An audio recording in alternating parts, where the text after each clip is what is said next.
Good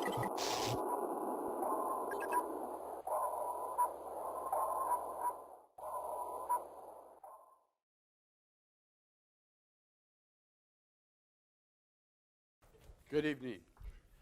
One of the things I love about visiting indigenous cultures is it lets me step back in time and see how we all lived centuries ago.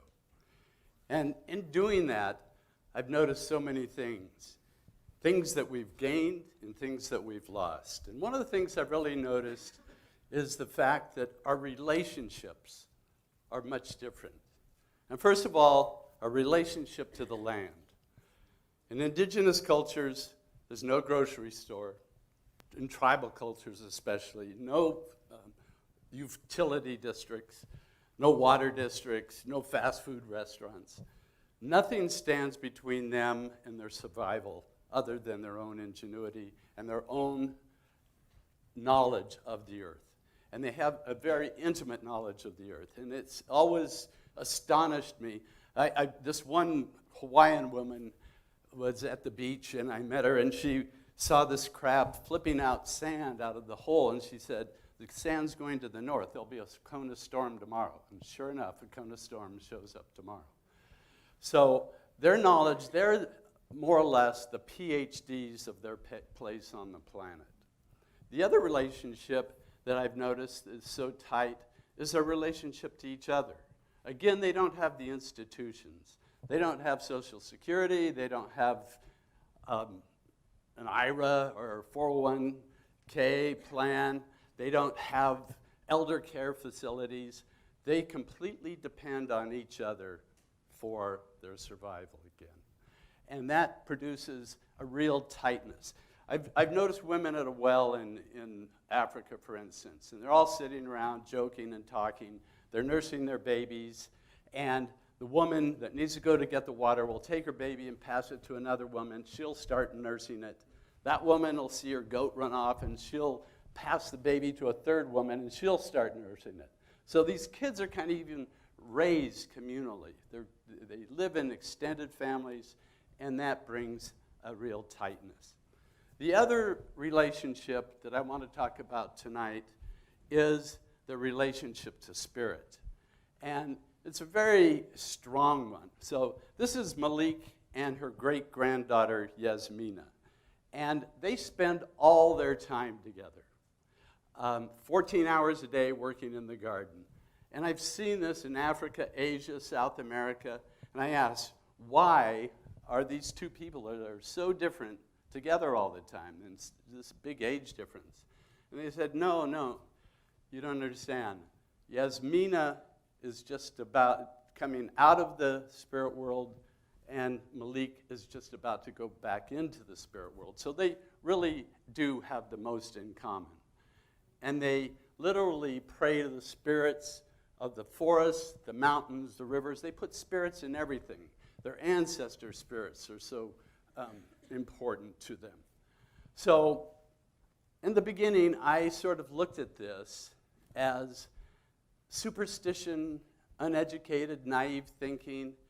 And over the last 30 years, I've slowly changed. And I want to talk to you a little bit about how that change came about. So about 25 years ago, I was doing a project in Tibet on the human rights issue there. And I had the opportunity to go and meet the medium, the channels, the oracle of Tibet, the Dalai Lama's oracle. And it took place in this little monastery. And there were about 60 monks in there. They led the medium in, sat him down, put this big hat on his head, and a very heavy hat. His face turned kind of red. The monks started chanting and beating their drums. And he kind of went into this trance. And he started talking in a real high-pitched voice. And the monks started writing down everything he was saying. And then, after about 5 minutes of that, he fainted, and they literally had to carry him out of the room. And I just watched this, and I was wondering, is this a performance? Did he have a heart attack? But 2 days later, I was able to interview the medium. His name is Tuptim. He was 30 years old at the time. He's 50 now. And he said that he didn't remember a thing that he said when he was in this trance. And he felt very weak right afterwards, for a day afterwards. And so I said, well, how did you become the medium? And how did you get this job? And he said, you know, when I was younger, I had started hearing these voices. And I started feeling very ill. And I was very confused. In fact, I thought I was dying at one point. And an older monk came to me and said, hey, you've got a gift. And he taught me how to go in and out of trance. He nurtured me. He stayed with me for the whole year. And now he is the Dalai Lama's oracle, the oracle of Tibet.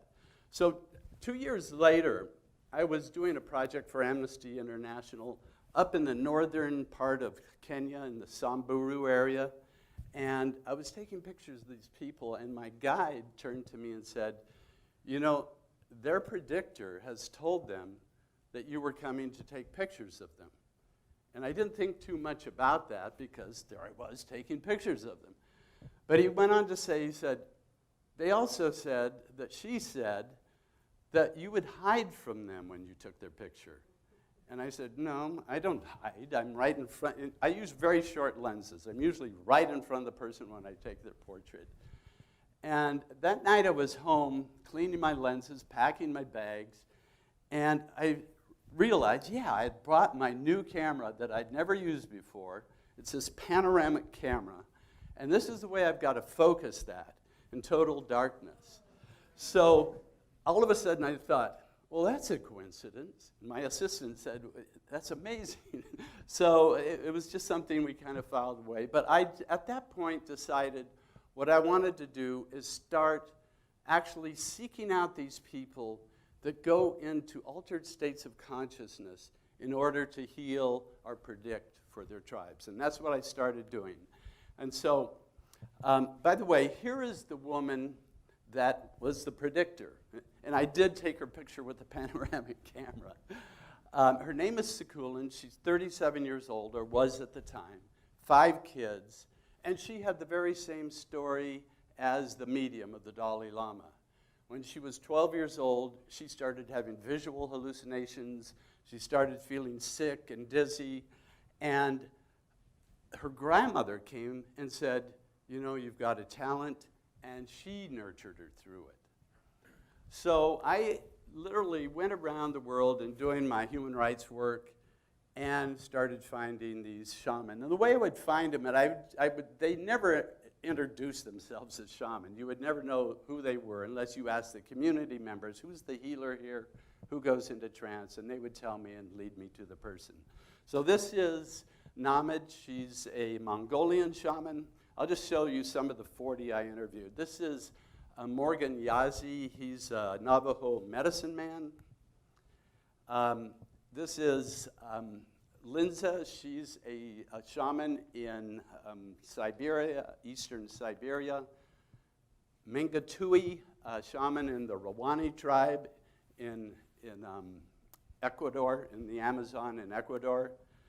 And one of the last shaman I interviewed was right on the Pakistan-Afghan border. There's a group of animists there called the Kalash.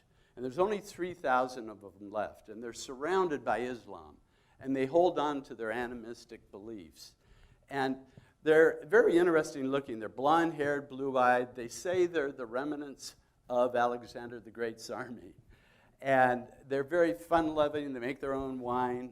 But I went there because I was told that there was a 6-year-old boy that was being initiated to be a shaman, and I wanted to see him.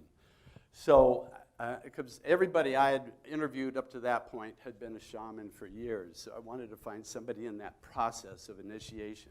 So when I got there, I found, no, he wasn't 6 years old. He was a 60-year-old goat herder up in the mountains. So that's the shaman rumor mill. But anyway, I had taken my 16-year-old son with me as an assistant, and we had to hike for about a day and a half to get up to the top of the mountain where John Dooley Khan here was herding his goats, and he was the shaman for the Kalash people. And again, I asked the same questions. How did you get into this? What do you do for your tribe? He had the same story of hallucinations, being mentored by an older shaman.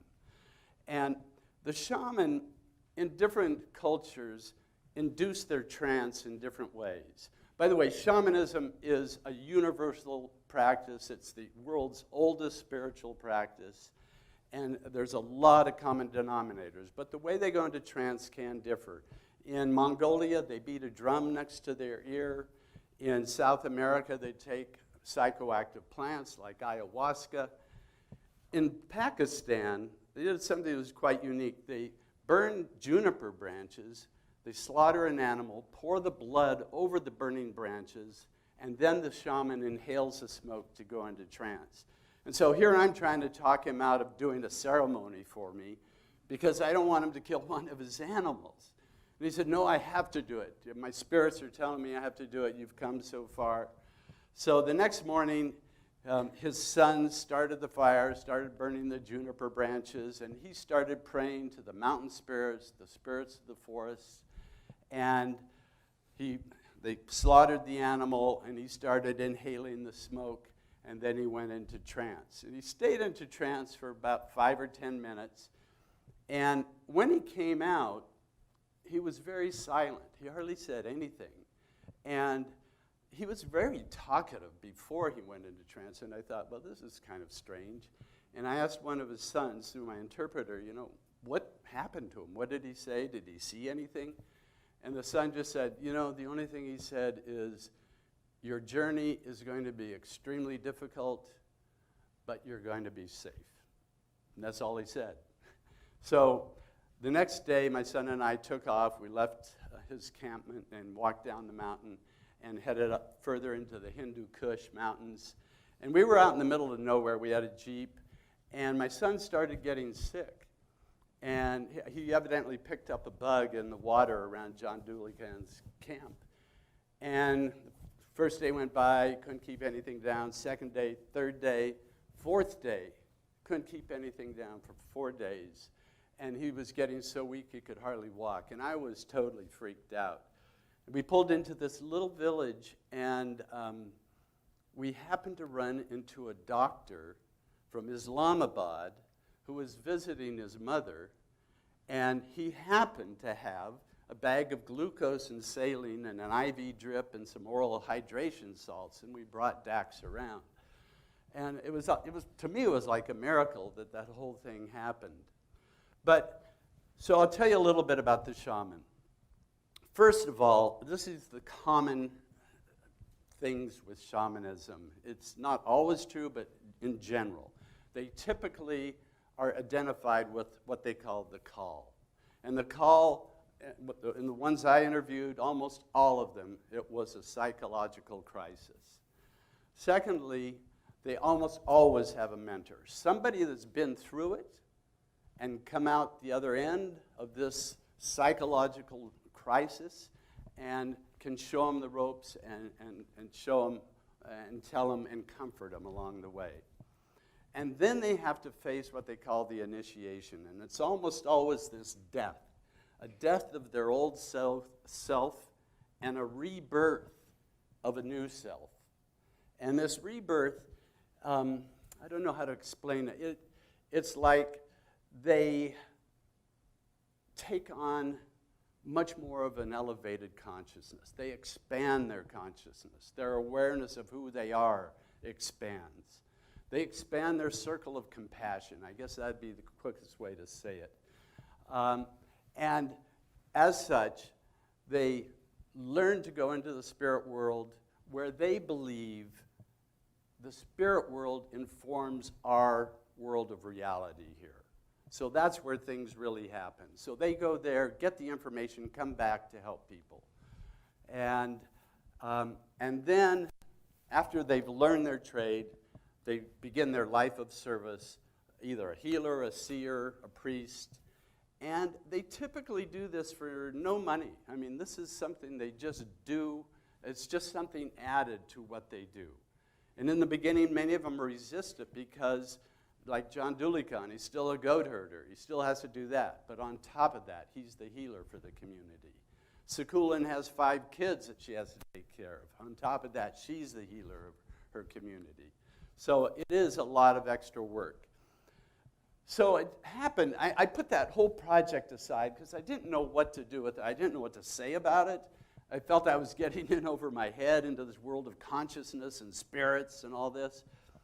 But a year and a half ago, I met a young kid who had one of these psychological breaks. I just want to introduce you to him just a moment here. It was just this total shattering, and my mind just opened, and I started thinking of all these different things. And in that sense, it was beautiful. I found it was how I found the first time I had ever experienced a real connection to the universe, where I really felt like a part of this, that I was this was me. It was just like incredible. And so just absolutely amazing. And then I kept going. And then I went way too far. And then it got scary. It was just kind of like a panic, I don't know, put some medication in this kid and just hope for the best. But I don't know if it hurt or helped. It was at the point where I was being diagnosed, I think, for side effects of medications. Like there was a point where I was taking 15 pills in a day. And just like I felt like a lab rat. And the side effects were just awful, absolutely awful. Yeah. Vomiting all day. I couldn't leave my house for so long from just like these awful anxiety attacks, and like the thought of interacting with people would make me sick to my stomach. It was just so much, and I still don't know. I don't know what was a side effect and what was my mind. So Adam was on drugs, on pharmaceuticals for about 4 years. And he was having such a hard time that he decided to go cold turkey, cut him off, and did a Vipassana meditation retreat. And for those of you who don't know what that is, they come in various forms, but this one was 10 days, silent meditation, 10 hours a day. It's very rigorous. I did one just to see what it was about, and it was one of the harder things I did. And he was able to stabilize himself. And he got a job at Whole Foods Market, which he hadn't been able to do before. And he started having what he called synchronicities, where he'd have a thought and the thing would happen. And by the way, he's very psychic. He has very strong healing potentials. But he has no confidence in what's happening to him. There's no one that's been able to conceptualize it for him. Anyway, he had these, and he decided he needed to go back and do another Vipassana. Well, they learned that he had this history of mental illness, and they sent him home. So the one avenue that he could have gotten relief from cut him off because of the stigma of his mental illness. So Adam isn't alone in this, by the way. Here's in having bipolar, schizophrenia, depression, any of these heavy psychological episodes. Here's some statistics from the National Institute of Mental Health. 1 in 5 of us will suffer a psychological crisis in our lifetime. And by the way, that's a rising figure right now. The other thing is 1 in 20 will become disabled because of it. And another interesting fact about this phenomena is 50% happens before the age of 14. By the way, most of the shaman, it happened either in their adolescence or in their teenage years. 75% before the age of 24. So it's more or less a phenomena of young people. So here's the difference in cultures that I notice. The shaman's advantage. 1, they have a cultural context. The physiological crisis, although it's difficult, it's believed to be, they put it in a positive light. It's something the person's going to come out of and be stronger in the end and have more abilities in the end. The other thing that's a big advantage is it's not stigmatized. I mean, if you have the stamp of mental illness on your forehead or on your dossier or whatever, you're not going to get a job. Um, it's not like having diabetes or even cancer. It's one of the most stigmatized things that can happen to the person in our culture. And especially if some kid is having these visions and he's not knowing what's happening to him, and the doctor comes and says, you're broken and you are this, you can imagine how that adds to the problem. So the other thing they have an advantage of, they have a mentor. They have somebody that's been through this process that can take and hold their hand and say, listen, I know what this is all about, and this is how you manage it. And the third thing that's a huge advantage is they have a community that buys into what they've gone through. And not only that, they have an outlet for their talents. And many of these people have specific talents that the normal person doesn't have. So that's what is an advantage if you're in one of these indigenous communities. I don't know if you heard the recent TED Talk by a woman by the name of Eleanor Longden. Has anybody heard that one? It went viral. She did it a couple of months ago.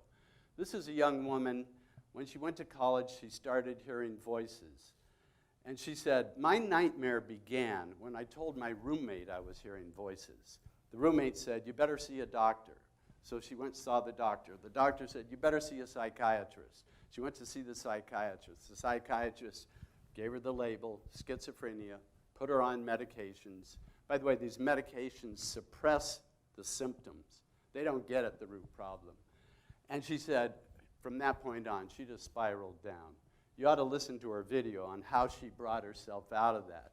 And she eventually got to the point where she said, I realized that those voices were helping me resolve this old childhood trauma of sexual molestation.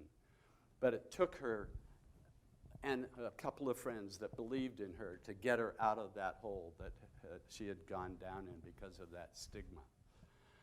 So if you do have one of these issues, if one of us does have one of these issues, we go to somebody. The common method of treatment is to suppress the symptoms with pharmaceuticals. So with Adam, we've been following him on, and so I've been posting this on our blog over the last year and a half, how he's doing and what's going on. By the way, he's homeless now, like so many end up. And we've started interviewing professionals that take a whole different approach to this problem. And in fact, some of the psychiatrists, psychologists we've interviewed, and we're posting them as well, like to label many of these instances, not all of them, but many of them, as spiritual emergencies. And they believe, just like I do now, if you hold these people, if you don't stigmatize them, if you don't scare them with a label and tell them they're broken, and if you give them a place of support, that the psyche itself is self-healing, it will take them and it will eventually work out whatever is going on with them, and they'll typically come out at a higher level of awareness and consciousness that they went into the problem in the first place. There are many people that believe, that we've interviewed, cultural historians, cultural anthropologists, that believe that our species right now is in crisis. You look at the environment, you look at the economic system, you look at what's happening with our continual wars, and we're being asked to raise our consciousness to a whole different level. And so I just want to end with this statement from one of our most famous scientists, and I love this statement. He says, or this quote, "We human beings tend to experience ourselves as something separate from the whole we call the universe." This is actually an optical delusion of our consciousness. It's like a prison for us. Our task is to free ourselves from this prison by widening our circle of compassion to embrace all living creatures and the whole of nature in its beauty. This striving for such an achievement is a path to our liberation and the only true foundation of our inner peace and security. That was Albert Einstein. So thank you very much.